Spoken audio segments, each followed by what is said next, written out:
which is coming in. Well, External Affairs Minister of India is Jaishankar, even as we speak, is holding a bilateral meeting with Afghanistan's Foreign Minister Amir Muttaqi. This is happening at Hyderabad House. Let's listen in to the opening remarks which are being made. That I'm here in Delhi, and this visit will increase or strengthen the understanding between both countries and open a new chapter between these relations.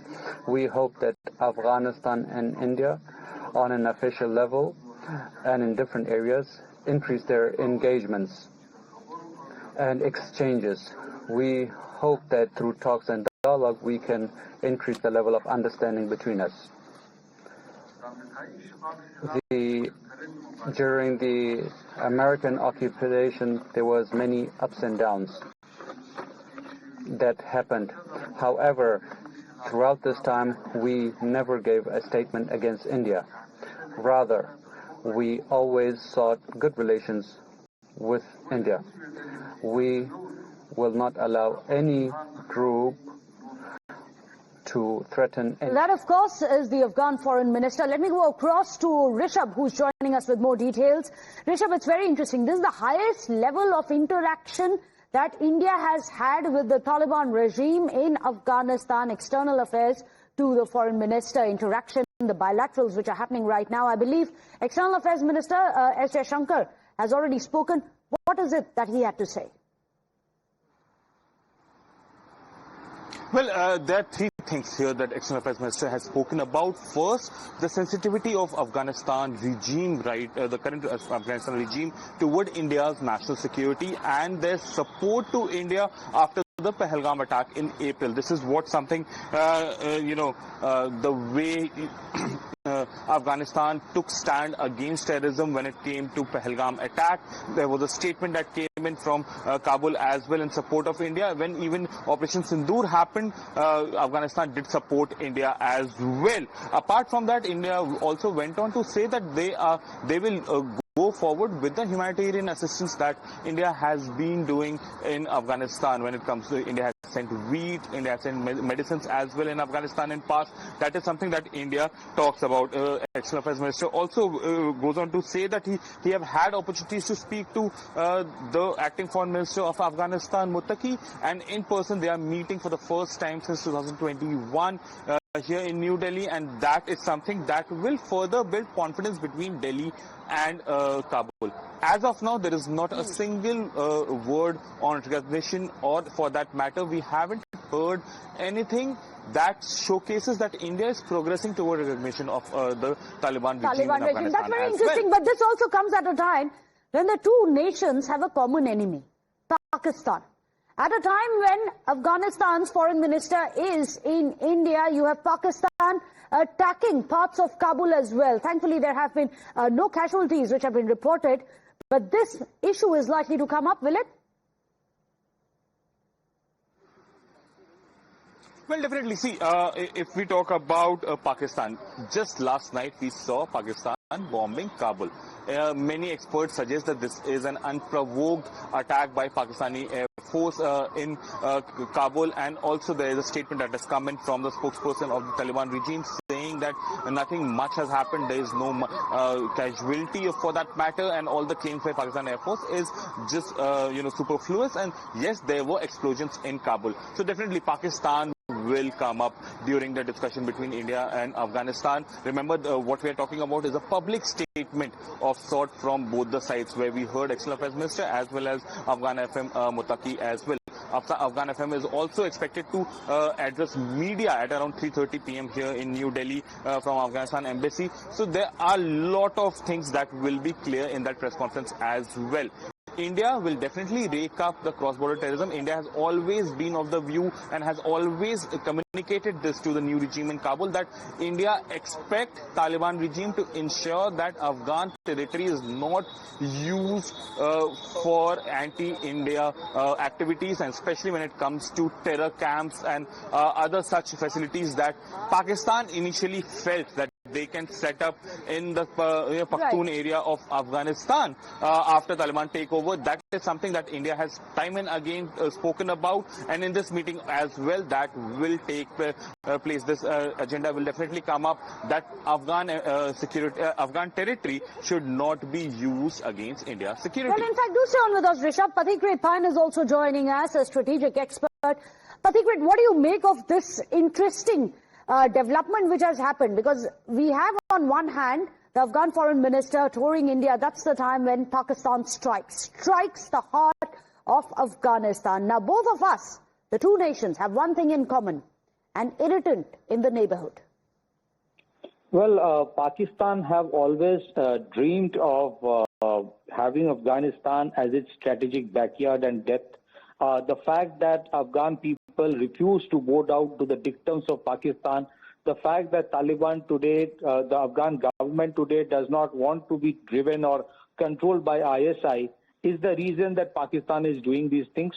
And I will not be surprised if there is a Pakistani hand behind United States putting an embargo on Chabahar port, because the Chabahar port was the one through which India was sending aid, to humanitarian aid to Afghanistan. The timing was interesting, wouldn't you say? Yes, of course. I think this is kind of a retribution, a kind of a revenge by Pakistan, and it shows the real intent of Pakistan, which does not want any kind of development or betterment of people of Afghanistan. Because had Pakistan been interested in development and betterment of Afghanistan, it would have advocated and lobbied with the United States to lift the sanctions and to defreeze the foreign exchange reserve of Afghanistan, which has been frozen by United States. Instead, what appears is that Pakistan is extremely keen to see that United States comes back to Afghanistan by taking over the Bagram air base. So I think it's a precarious situation, and I think these kind of nuisance that Pakistan does is only going to bring Afghan and Indian people closer to each other, because the common enemy here is the one which has been creating trouble on both the countries. Well, snakes in its backyards, back to bike, isn't it? But Pathik, you mentioned the Bagram base. We know that India has also officially said it should not be returned to America. Now you have the belligerence of Pakistan. That seemed to be well timed with the bonhomie that suddenly we've seen with the Trump administration. The failed Marshal of Pakistan, Asim Muniri, of course, have Shehbaz Sharif thrown in. How do you read all of this? Is the belligerence of Pakistan, where they have today been emboldened that they can go and bomb Kabul, coming somewhere from United States backing? It is difficult for Pakistan to do these kind of operations without a tacit approval from Washington. Secondly, the reason that Chabahar port has been again put under embargo is because so that all the aid, whatever aid goes into Afghanistan, goes via Pakistan, and Pakistan then would have the lid in its hand and, force Afghanistan government to allow the Bagram air base to be given to United States. I think this action by the Pakistani government with this bombing of certain regions of Afghanistan, if there is a retaliation from across the border, then Pakistan would again lobby with the United States that because Afghanistan is becoming a terror state, as per them, as per their definition. So it is important for United States for greater security, which is again a farce, to come back to Afghanistan. And because I think that is how Pakistan feels that it could have a tactical understanding and more linkage with United States, so that more money can flow from United States into Afghanistan, because that's the only way Pakistan can keep afloat. Otherwise, it has a failed economy. Well, it'll be very interesting to see how all of this is connected. The failed state, a terroristan, irony died 1,000 deaths, when it now comes out and says that we are going to ensure there is zero tolerance for terror, and then bomb its neighbor. Let me go across to Srinjoy Chaudhary, our consulting editor, as well as Pranesh are both joining us. Interesting to see how all of this links up to the strike on Kabul, isn't it? Because many have opined that there is a possibility that all of this is linked to none other than the US administration of Donald Trump. The important point to note here is that Pakistan seems to be bombing every place they can locate. They are trying to bomb their own country. They are trying to bomb Kabul and making a mistake and hitting the wrong people. And you would expect Pakistan to do that. Now, at this point, you see Taliban was once an ally of the ISI. Today, they have fallen out. And when thieves fall out, what do you expect? This is exactly what happens. Because at this point, Pakistan has got itself an enemy on the West. For years, they were against the Hamid Karzai regime, thinking that Hamid Karzai was against the interests of Pakistan and his government. Now suddenly they got the Taliban in power surreptitiously and by mistakes, as a result of mistakes by the Americans. Now they find that the Taliban has turned against them. So they have problems on their east and on their west and with the rest of the world. Yeah, I just want to quickly add, Meghna, that there's a lot of chatter on social media. I'm sure you must have also seen, and people are wondering, why is India engaging with the Taliban? Because you see, Taliban is a group that has its checkered past. So while that remains, it is important to understand the geopolitical reality. And just taking off from what Srinjoy was saying, it is important for New Delhi to engage with Kabul because of two factors, the China and the Pakistan factor primarily, because you see Beijing is doing business with Kabul. So why should New Delhi be left behind? You have a situation here where S. Jaishankar is hosting Mr.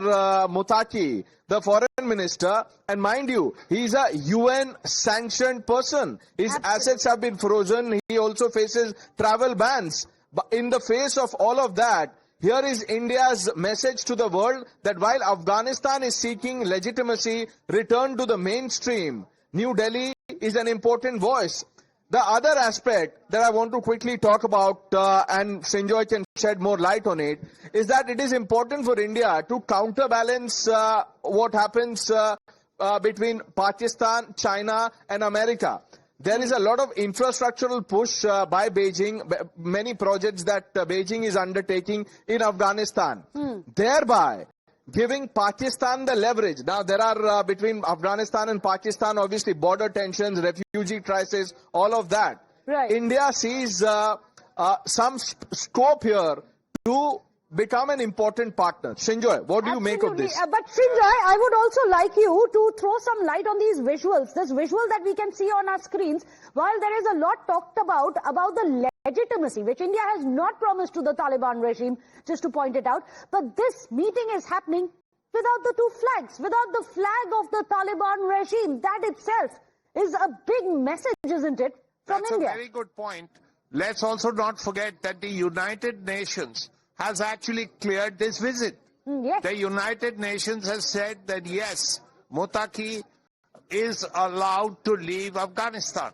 That has to be taken into account. And a lot of support to Afghanistan is not to the government of Afghanistan, but to the Afghan people, because there is serious hunger in the country. And India recognizes that and has sent humanitarian aid.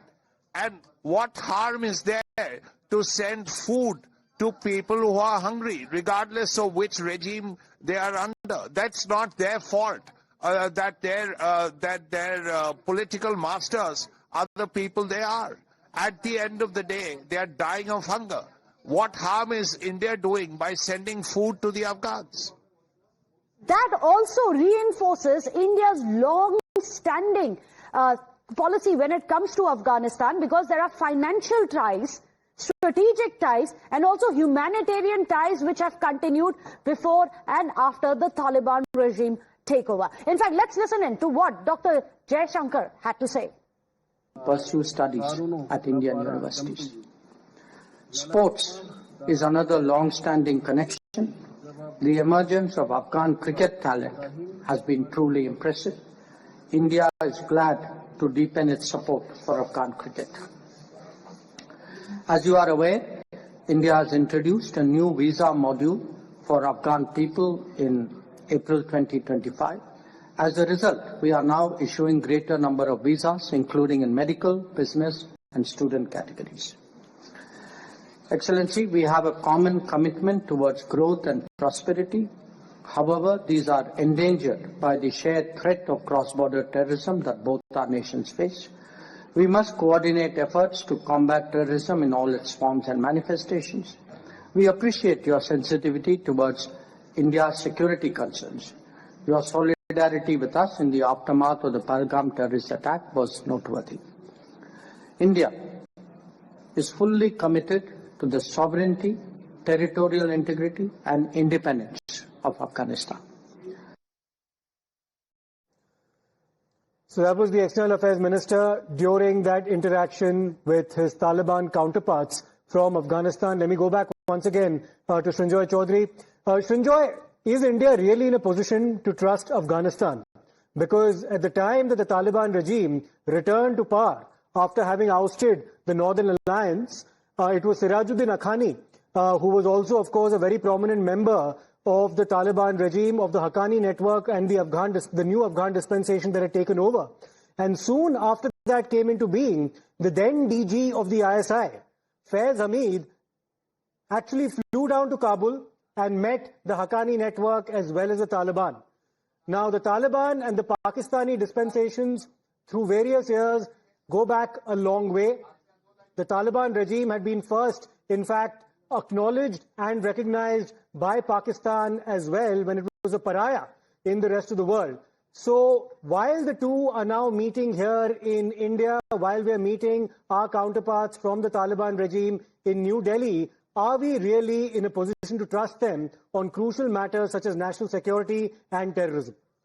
The important thing to note is what happened at that time has come to a stage that the Pakistanis are bombing Kabul. When was the last time something like that happened? And that has to be kept in mind, that the Pakistanis and the Taliban have actually fallen out to a very large extent.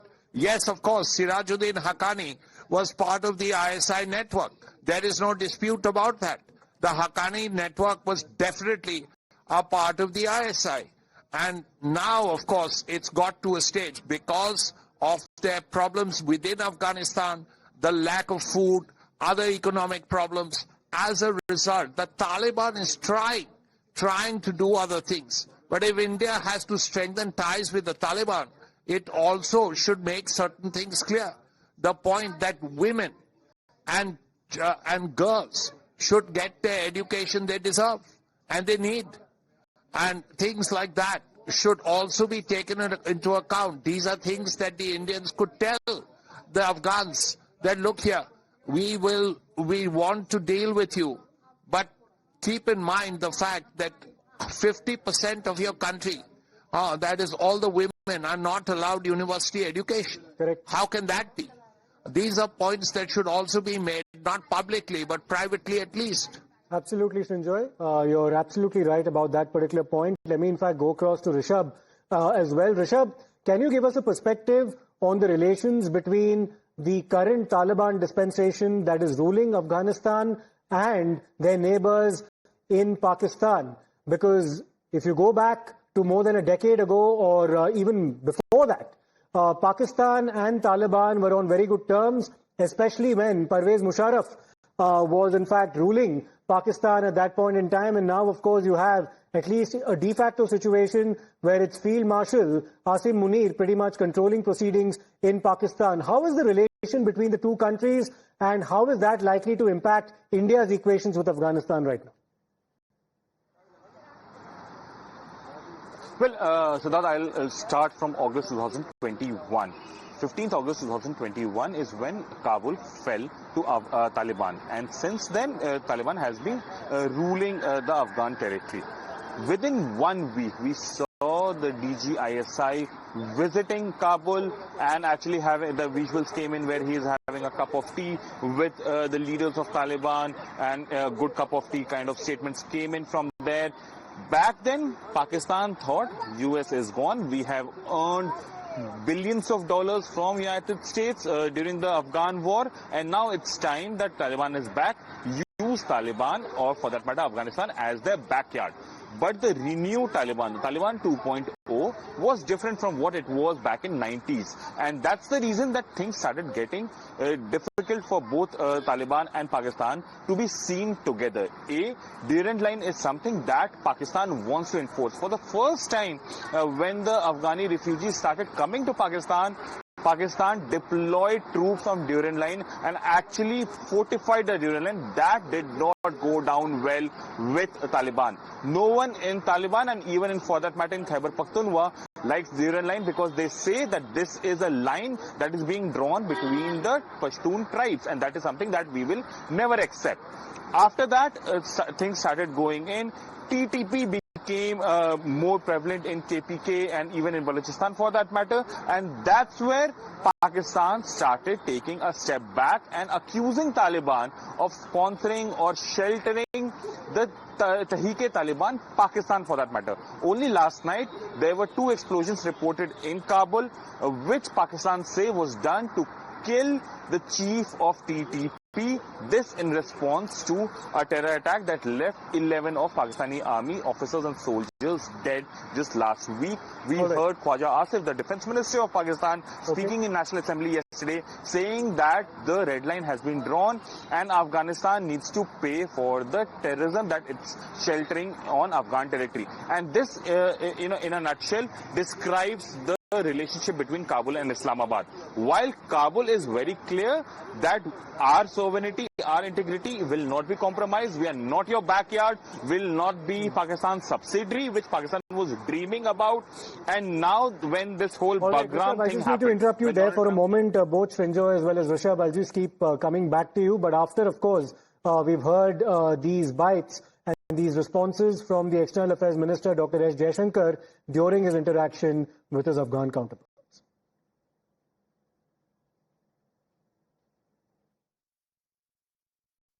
Your invitation to Indian companies to explore mining opportunities in Afghanistan is also deeply appreciated. This can be discussed further. Excellency, we have a shared interest in boosting trade and commerce. I'm glad to note the commencement of additional flights between Kabul and New Delhi. Our educational and capacity building programs have long nurtured the Afghan youth. We will expand avenues for Afghan students to pursue studies at Indian universities. Let me go back once again to Srinjoy. Srinjoy, tell us about the significance of this particular development, which is the upgradation of India's technical mission